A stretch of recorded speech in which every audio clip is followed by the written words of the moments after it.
শেখ, একটা মেয়ে খুব ভালো ছিল, বোরখা পরিহিতা। ওর চরিত্রে আমি আকৃষ্ট হই।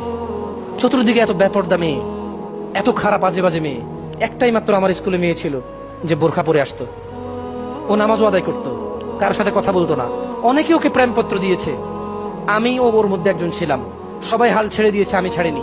আমি একটার পর একটা আমার বোনকে দিয়ে, আমার অন্যান্য বান্ধবীদেরকে দিয়ে ওকে প্রেমপত্র দিলাম। তারপরে ও আমাকে বললো ও বেনামাজির সাথে প্রেম করবে না। আমি সালাত আদায় করা শুরু করলাম শুধু ওকে প্রেম করার জন্য। ইন্নামাল আমালু বিন্নিয়াত হাদিসের মধ্যে যে আছে, যে হিজরত করলো কোনো মহিলাকে পেতে, আর যে হিজরত করলো আল্লাহকে পেতে, সে তাই পাবে যা সে নিয়ত করলো। দেখেন আজকাল ছেলে মেয়েরা প্রেম করার জন্য নামাজ পড়ে। আল্লাহ নবী 1400 বছর আগে তা বলে দিয়ে গেছে, এরই নামাজ ওই প্রেমকেই পাবে, কিয়ামতের কোনো কিছু পাবে না। যাই হোক, ও যে বলে না হুজুর আপনি কিভাবে জানেন, আপনি কি আগে প্রেম করছেন নাকি? আরে ভাই, তোমার মতো ছেলে আমাকে প্রশ্ন করতেছে। মেয়েটা আমার প্রেমের প্রস্তাব প্রত্যাখ্যান করার পর আমি সর্বোচ্চ চরিত্র অধিকারী হলাম। সলাৎ, ভালো ভদ্র ব্যবহার, শালীন পোশাক আশাক, মাথার চুল কাটিং সবকিছু নম্র ভদ্র করলাম। মেয়েটার সাথে আমি প্রেমে লিপ্ত হলাম। ও আমার সাথে কথা বলতে চাইতো না। আমি ওকে জোর করলাম। এক পর্যায়ে বললাম আত্মহত্যা করবো, হাত কেটে ফেলবো। ওকে ভিডিও কল দিলাম, ওর ওর ওর মায়ের মোবাইলে ছবি পাঠাইলাম, আমার গলার মধ্যে ছুরি। মেয়েটা রাজি হলো আমার সাথে কথা বলতে। খুব ভালো ভদ্র মেয়ে ছিল। আমি তার প্রতি আকৃষ্ট ছিলাম তার এই ভদ্রতার নম্রতা দেখে। তোমার মতো কোনো ছেলে আমাকে এরকম প্রশ্ন করে, প্রশ্নগুলো শোনার পরে কি আমি বুঝতেছি না এলাকার কি অবস্থা? আমি কি বুঝি না আমার যুবক ভাইদের কি অবস্থা?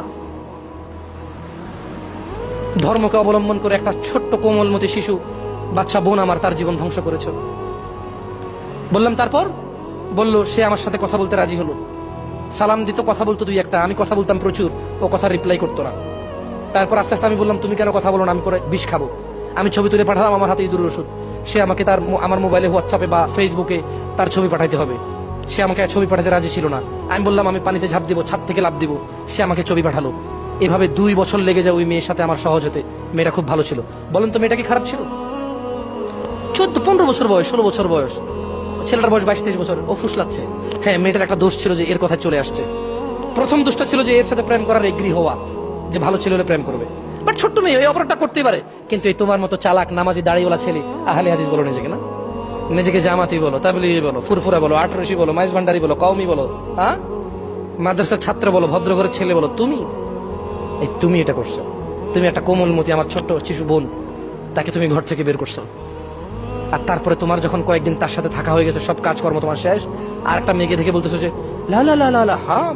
আমি আজহারি সাহেবের ওয়াজ শুনেছি, এগুলো হারাম। সো তুমি তোমার পথে, আমি আমার পথে। এই মেয়েটা এখন তোমার জন্য ব্যাকুল হয়ে গেছে। সে তোমার সাথে কথা বলতে চাইতো না, তুমি তার সাথে 5 ঘন্টা কথা বলেছো। এখন এই মেয়ের সাথে তুমি একদম কথা বলা বন্ধ করেছো। মেয়ে একদিকে পাগল, তুমি তো আরেকজনকে নিয়ে খুশি আছো। সমাজের আজকে এই অবস্থা আমরা করে ফেলেছি। তোমার মতো ছেলেরা, হ্যাঁ এই যে বসে আছে সব ভদ্র, এগুলো প্রত্যেকের দিনী বোন আছে। আমাকে এক ছেলে প্রশ্ন করে, জামশেদ ভাই, ও আমাকে শেখ বলেছে, আমি যেহেতু শেখ না, আমি শেখকে ভাইদের রূপান্তরিত করলাম। ওকে বলে যে জামশেদ ভাই একটা প্রশ্ন ছিল খুব জটিল। বললাম বলেন। আমি জটিল প্রশ্নের অ্যান্সার করি না, আমি মুফতি না।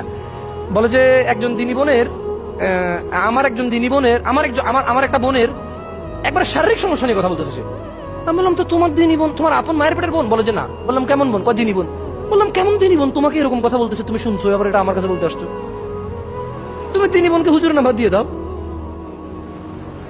দিনী বোন তোমার সাথে কথা বলতেছে তার মাসিক নিয়ে, তোমার সাথে কথা বলতেছে তার স্বামী, তার সাথে নাকি মানে সেক্সুয়াল ফিটনেস নাই, তোমার সাথে এগুলো বলতেছে। তুমি দিনী ভাষায় দিনী বোন। ওই আমি 2 দিন আগে একটা স্ট্যাটাস দিয়েছিলাম যে বর্তমান যুগে দিনী ভাইদের দিনী প্রেম ওই রকম ধার্মিকতা যেমন পায়খানা খুবই সুস্বাদু খাবার।